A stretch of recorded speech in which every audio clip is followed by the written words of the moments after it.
Good morning, church. Welcome to those in the parking lot, those at home. Let me ask you a question. How many of you have been whitewater rafting? Raise your hand if you've been whitewater rafting. A lot of you. A lot of us went whitewater rafting with Summit a few weeks ago in Colorado. A pretty large, about 170 of us went up to Colorado for our church a retreat every other year, and a lot of us went whitewater rafting. That was super fun. It's fun for my family. I want to share a story with you, not of a whitewater rafting experience I had, but two of my good friends that work here, Scott Young and Andy Lashley, and their wives, Sonia and Summer, went whitewater rafting a few years ago and had quite the trip. If you've ever been, you'll know that it's kind of like riding on a plane where people get up and tell you all these safety features at the beginning, but nobody really pays attention because the boat's really never supposed to flip. And for most people, that doesn't happen. But for Scott and Andy and their wives, it actually did happen. They're in the middle of the trip. They hit a rock. And it's not just that 2 or 3 people fell out. Their entire boat flipped over. And every single person was in the water in the middle of a rapid. Now, the way Scott tells the story is that Scott is obviously panicking. It's so disorienting that there's rapids everywhere, there's water everywhere, and Scott does what any loving husband would do. He tries to find his beloved wife. But obviously it's chaotic and it's hard to know what's going on, but he finds her, and he knows that he's supposed to get to shore, and this is not a very graceful experience, but Scott just grabs his wife. He just yanks and tugs and pulls any limb or part he can find because he's trying to save his wife. And so after several minutes of this very difficult process of trying to get his wife to the shore, finally they land on the shore and they roll on their backs and they're looking at the sky and they're panting, they're thankful to be alive, and then Scott looks to the side and there's a problem. It's not his wife. Scott has inadvertently just saved Andy's wife, Summer. Now, what's the point here? The point would be, thou shalt not save thy neighbor's wife in that way. Now, here's the real point. This to explain this just a minute. You are the personal captain of your lifeboat when it comes to this pandemic. So I want you to think for a moment about what Scott was doing there. The boat turns over, and most people in the middle of a crisis, they do one of two things. They step up or they shut down. And so some people have the tendency to get really overwhelmed and to not do anything, but Scott didn't do that. He stepped up and he tried to do something. Now, did he save the wrong woman? Yes, but at least he tried. There's a lot of other people that when it comes to a crisis, they don't do anything. For example, where was Andy Lashley in this story? We don't know. Andy will have to explain that later. No one's really sure where Andy was. Obviously, he saved himself. Very, very noble of you, Andy. Some people step up, some people shut down. So when it comes to this strange season of life, a lot of you, and we're going to read books and articles and watch YouTube videos and get lots of information, but at the end of the day, you have to make decisions for your well-being and for your life. In other words, you're the captain of your personal lifeboat. Nobody else is going to decide what your boat does except you. No one's going to decide what happens in your finances. No one's going to decide what happens in your relationships. That's really up to you. And so here's what I've noticed. There's a lot of us who, whether we know it or not, we've taken on this mindset of being a captive. And so we've said to ourselves, well, I'm really stuck. There's nothing I can really do. My work life is so different. Church life is just totally changed. I don't see the same people that I used to. For some of you are thinking, I can't even get out of my house.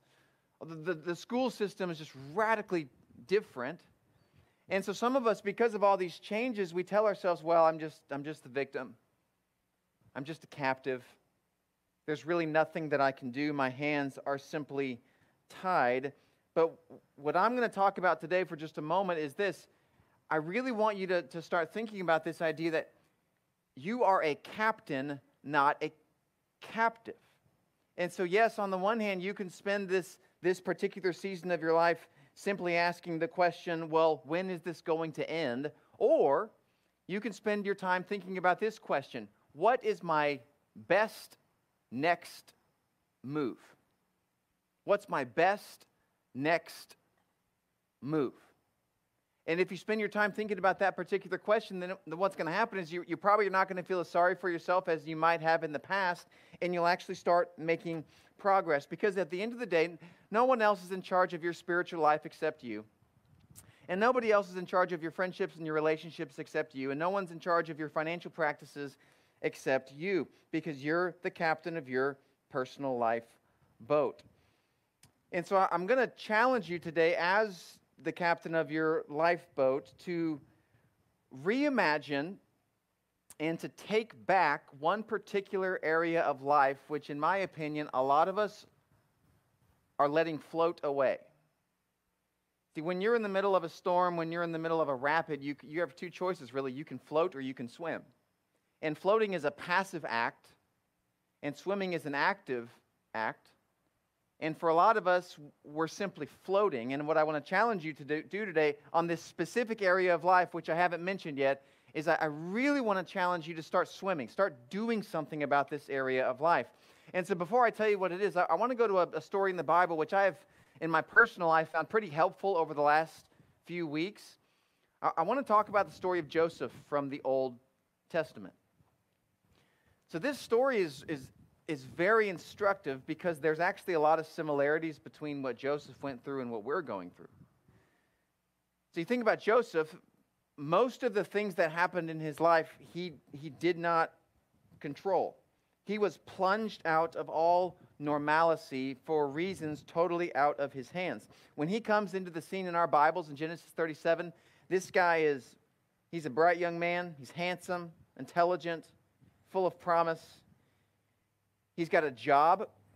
He's got a great family. He's got money. He's got food. He's got a future. And then he hits some class 5 rapids. He gets thrown into a pit by his brothers. He gets sold into slavery. He gets forced into labor. Then he's framed for rape.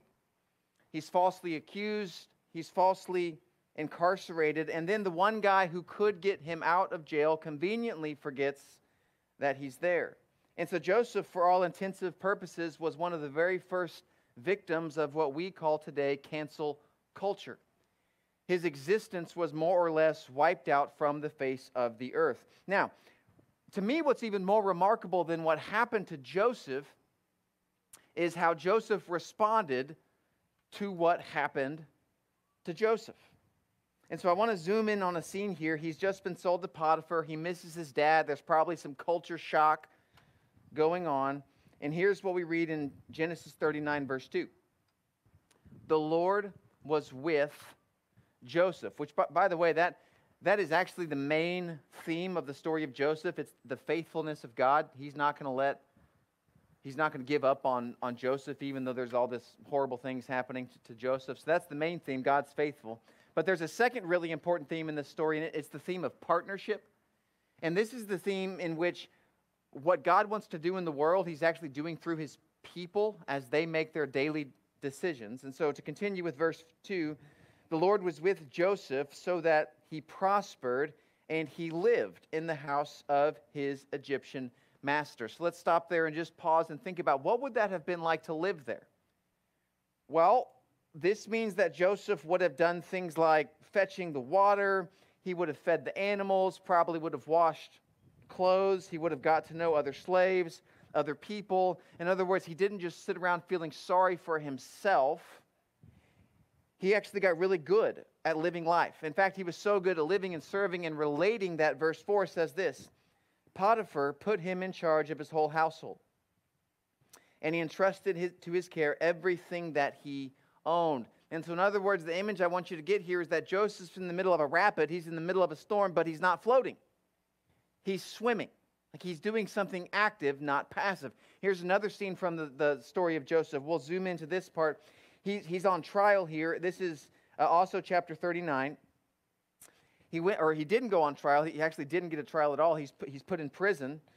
He didn't get a lawyer. No one came to his defense. There's no group outside the cell advocating for his release. He is completely and utterly stuck. And here's what Scripture says in chapter 39, verse 20. But while Joseph was there in prison, the Lord was with him. There's that theme again. God showed Joseph kindness and granted him favor in the eyes of the prison warden.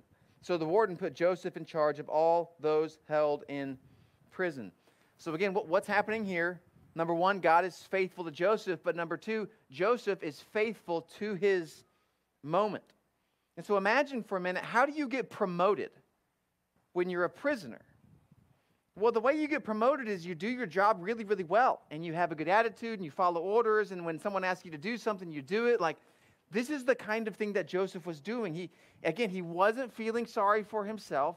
He wasn't just becoming a recluse and saying, woe is me. He was saying, you know what? I'm in prison, but I can still make decisions every day.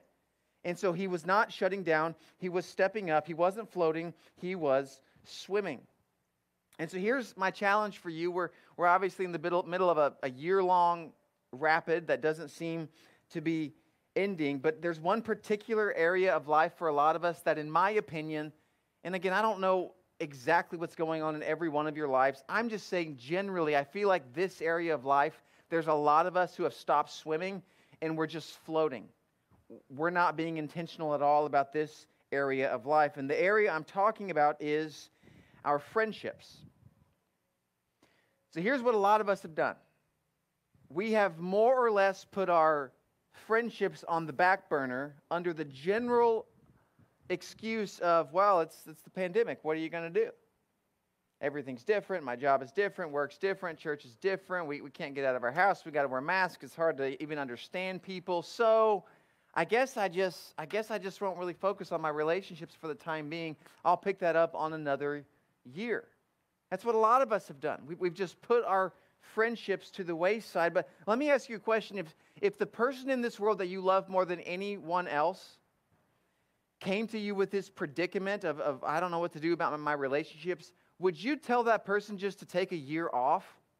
Would you tell that person, yeah, don't worry about it, just get through the pandemic, it's just people, it's just relationships, you don't really need them? Of course you wouldn't say that. In fact, my guess is if you were talking to the person that you loved more than anybody else in the world, you would say, no, you need to buckle down. In fact, you need these people, you need these friendships more now than you ever have. That's what you would tell someone that you love. And so my question for you is, why would you not follow your own advice? Far too many of us in this area of life have decided to float and not to swim. And that, to me, is what makes the story of Joseph absolutely remarkable. Because Joseph, he's going through a scenario that for all intents and purposes is worse than what we're going through.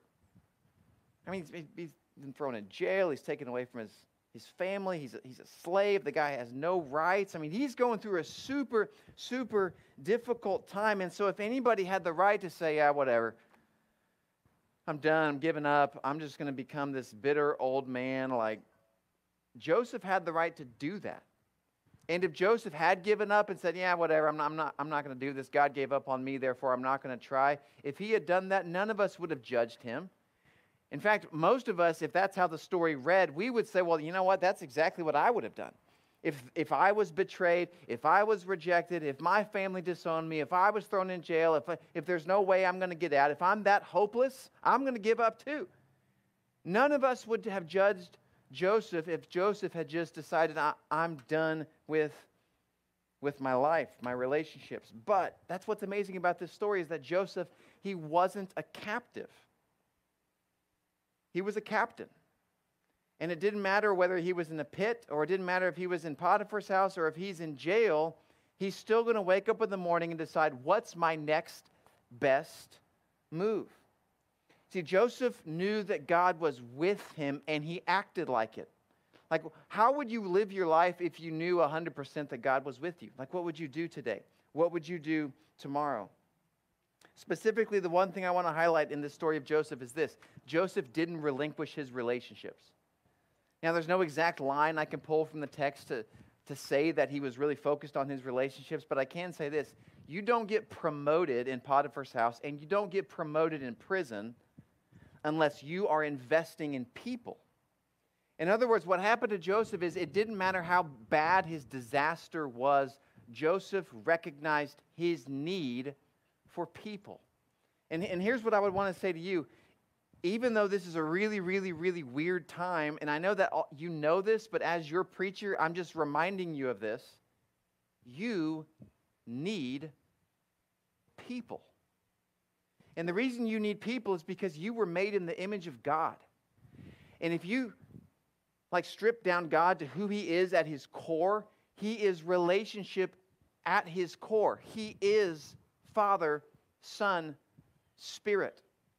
And so if you were to delve into the very being and the very essence of God, and you got down into the very essence of who he really is, you would not find solitude. You would find community.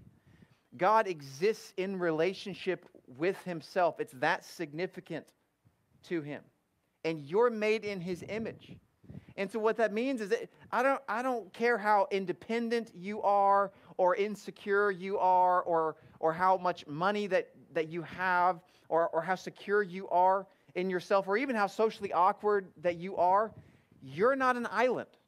You were made in the image of God, and that means you were made for people. You were made for community. And so if you take a year off of this and just put them to the side and say, yeah, I'll pick up later, you're going to be worse for that. You need people. And you know what? Sometimes people need you. But here's the catch. You were made for community, but you have to make it happen. You were made for it, designed by God to be a relational person, but you have to be the one to make it happen. I think for far too many of us, we're sitting around waiting for someone else to text us or someone else to give us a call. And then when those calls don't come in, we get bitter. And then we complain to somebody else, well, yeah, no one really thinks about me and no one cares about me and no one's checking up on me. Well, the reason they're not thinking about you and checking up on you is because they probably feel the same way. And so there's no use in becoming bitter about this. In fact, you're better than bitter. What you need to do and what I need to do, what we all need to do is we need to pick up an oar and start rowing. You're the captain of your lifeboat. And so you don't need to wait for anybody else to come in and check on you because, again, you're in charge of your spiritual life. You're in charge of your relational life. And so it does nobody any good to sit around and feel sorry for yourself because no one's checking on you. Pick up the phone. Stop floating and start swimming. In fact, let me give you a great example of two people in our church family that did just that a few weeks ago. I love this story. So a lot of you know Joe Crawford and know Shannon Hayes. About 6 weeks ago, our country is kind of at the height of the racial tension this summer. George Floyd had just died, and the tension was high. I mean, many people were kind of hunkering down to their own opinion and trying to justify what they've always thought and they've always believed. And a lot of people were on social media. There's tons of just hate and a lot of sad stuff going around the internet at that time. But I love what Joe and Shannon did. They decided for a moment at least to pause the virtual platforms as the solutions to their internal problems. And they decided to take up the medium of friendship to at least move forward in this particular area. And so Joe called Shannon one day and he said, hey, I know this is awkward, but we've been friends for a long time. Would you mind if I came over to your house? And I just have some questions that I want to ask specifically to you. I don't want to post them. I just want to ask them to someone that I trust. And Shannon said, hey, you're welcome to come over, but I got some questions of my own, and I want to ask you these questions as well. And so they get together and they ask hard questions. And I won't read all of them to you. Each of them asked about 10 questions to the other, but here's some of them. Joe asked Shannon these two questions. Why, when I disagree with a person of color, am I considered a racist? It's a good question. Joe also asked this question. What's the first step to communication with people from another race in today's sensitive society? Another great question. Here's two of the questions that Shannon asked Joe. How might the development of America happen different without slave labor? That's a good question. Shannon also asked this question. How would you feel if your daughter was married to a black man and he was murdered? And I tell you that story for multiple reasons. One, those are great questions, but the main reason I tell you that story is that they didn't wait for anybody else. They just said, I've got a friend, I've got a phone, I'm going to call him up. And I don't know why that's so hard, and I'll put myself in this boat too. It is hard sometimes for a lot of us just to take the first step. I don't know if it's pride. I don't know if we're just in bad habits. I don't know if we feel like we're going to be seen as the weird one. But I'm just telling you, you're made in the image of God, and you need people. And for a lot of us, it's about time we stopped complaining about it, and we just picked up an oar and started paddling because, again, you're the captain. You're not a captive. You're the captain of your personal lifeboat. So here's 3 questions as we wrap up here to get you unstuck. 3 questions to get you moving forward and reconnecting with people in your life. Question number 1 is this: who can I bless? One of the best ways to connect with people is to bless somebody. And let me just tell you, last week, I got to witness so many people blessing other people. I was right by the door on Fellowship Central handing out bags. So many of you came and took us up on our Bridges project of blessing the educational community. Tons of you came and got bags, and we delivered 300 bags to Memorial Road educators and community educators. And then a lot of others of you, I was so impressed by, I think it was Monday afternoon, you all had signed up for all 15 schools, as far as the schools surrounding our area, to give meals to them. And so we as a church family gave 15 schools meals this last week, representing 1,000 people. I think that's a lot of, you should be proud. Our church is blessing a whole lot of people. I had some some donations I was giving away, and so I took them down to Second Chances, where one of our members, Delisa, runs this store in Oklahoma City and just does a great job. And I was there for 30 minutes, and she's blessing so many people. She'd given away 39 bags to homeless people just that morning. This is amazing. So I've been around so many people blessing others.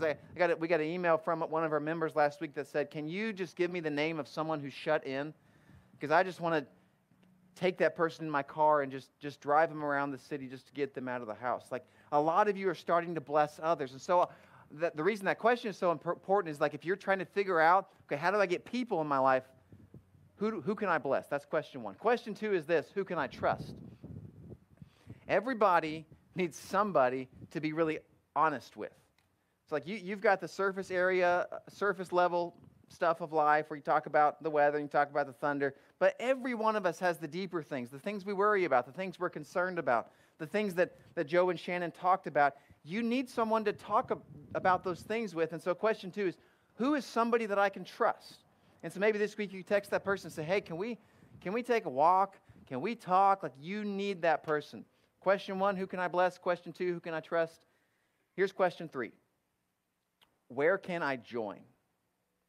So Memorial Road Church of Christ is a really big church, and one of the ways we stay connected is through our smaller groups and our medium-sized groups.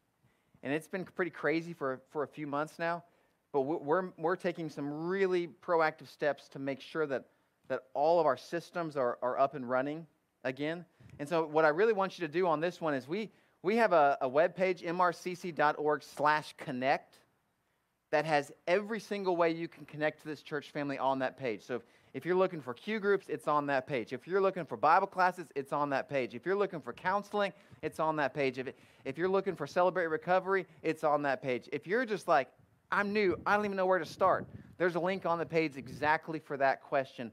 We want everybody to connect or to reconnect with this church family. In fact, we feel so strongly that we need to reconnect that I'm going to pause for just a minute. And we have over 20 Bible classes that are meeting in some capacity. And so we want you to see who these leaders are. And so in just a minute, we're going to have a roaming mic, and each class leader is going to introduce themselves and say their class name, and then just tell you the next time that they are meeting. So for just a minute, I want to turn the service over to Andy, and Andy's going to roam throughout the audience and take it away. Sounds good. So let's have all of our leaders who are going to speak today stand up right now so I can see where you're at. And I'm just going to make my way around you real quickly. So we're going to lead off with your bat and lead off, Jeff. I'm Jeff Walker. My wife is Bobby. We're part of the CIA class, which is Christians in Action. We meet every Sunday at 10 a.m. for Zoom. We have a time of fellowship and sharing and prayer. We also have a short lesson. Starting next month, we're going to meet on the second Sunday in person here in Fellowship Central. If you'd like to join us, Every other Sunday night, we meet right here where the tents are, just for a time of fellowship, social distancing. Thanks, Jeff. Go right back here. We're Mike and Gayla Udi, and we're members of the Forever 50-something class. Our class plans are to view from home a lesson put out by Josh at 9:45. Then following that will be a Zoom meeting for discussion. We also plan to meet once a month for those who feel comfortable doing it, to view the lesson and to have a discussion. Thanks, Mike. Hi, I'm Dave and Linda Morton. We're with the Empty Nesters class, and we meet weekly via Zoom at 10:15. Dave, I'll be back in a minute, guys. I'm sprinting like the wind. Michael, you're up. My name is Michael Hathaway, and my wife Claire Hathaway are part of the New Beginnings class. And we meet every Sunday at 10 o'clock on Zoom, and we will look to meet in person once a month once we work that out. Thank you, Michael. Spin move. Oh,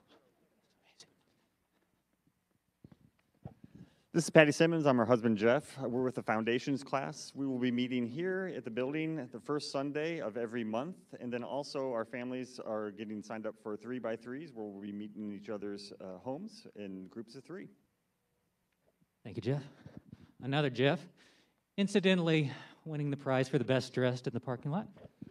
It's not Andy Lashley, is it?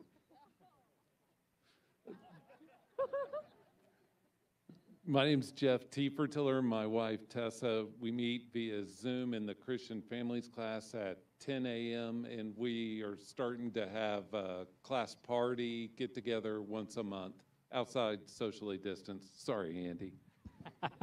Hey, I'm loving it, Jeff. I'm Tom Clay, and this is my wife Gina. We're with the Families and Friends class. We meet at 10:30 every Sunday on Zoom, and every third Sunday we'll be meeting inside starting next month. Thanks, Tom. Let's see. Let's go back over to Ryan here. Get that mask on, Ryan. I'm Ryan Harper, my wife Kimberly. We're in the Connected class. We are meeting every week on Wednesday at 7:30. The guys are going to meet one week, the women are going to meet the next week.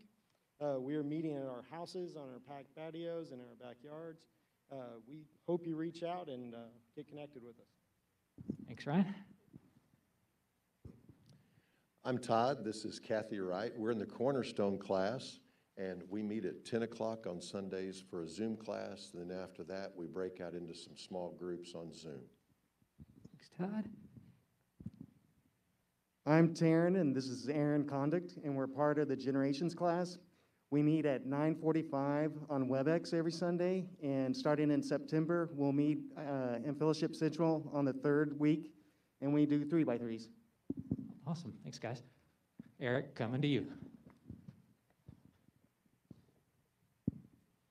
I'm Eric, and this is my wife, Amanda Hamilton, and we're with the Young Professionals class. We meet every Sunday morning at 10 o'clock on Zoom, and starting in September, the third Sunday of every month, we're going to meet under the drive-through port right there.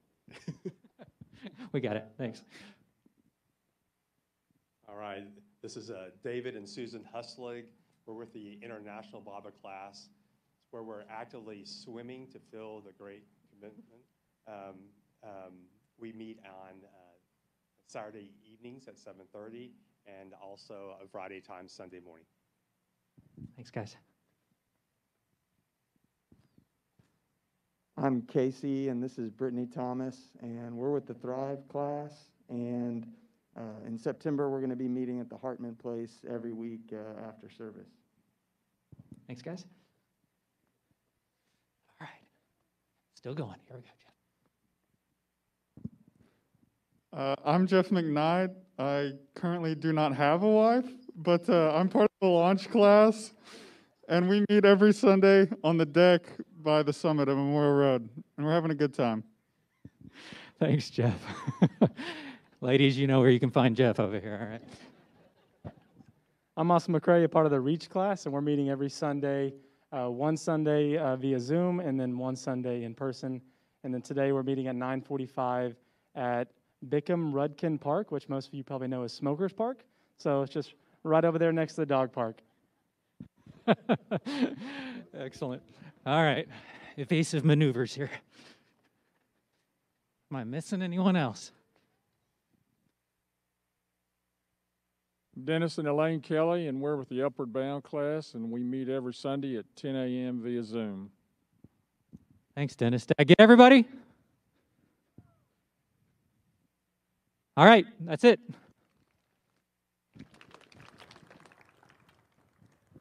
Hey, thanks so much for all that information. A lot of great information there. You date Jeff McKnight, a lot of bonus information there. I appreciate all that.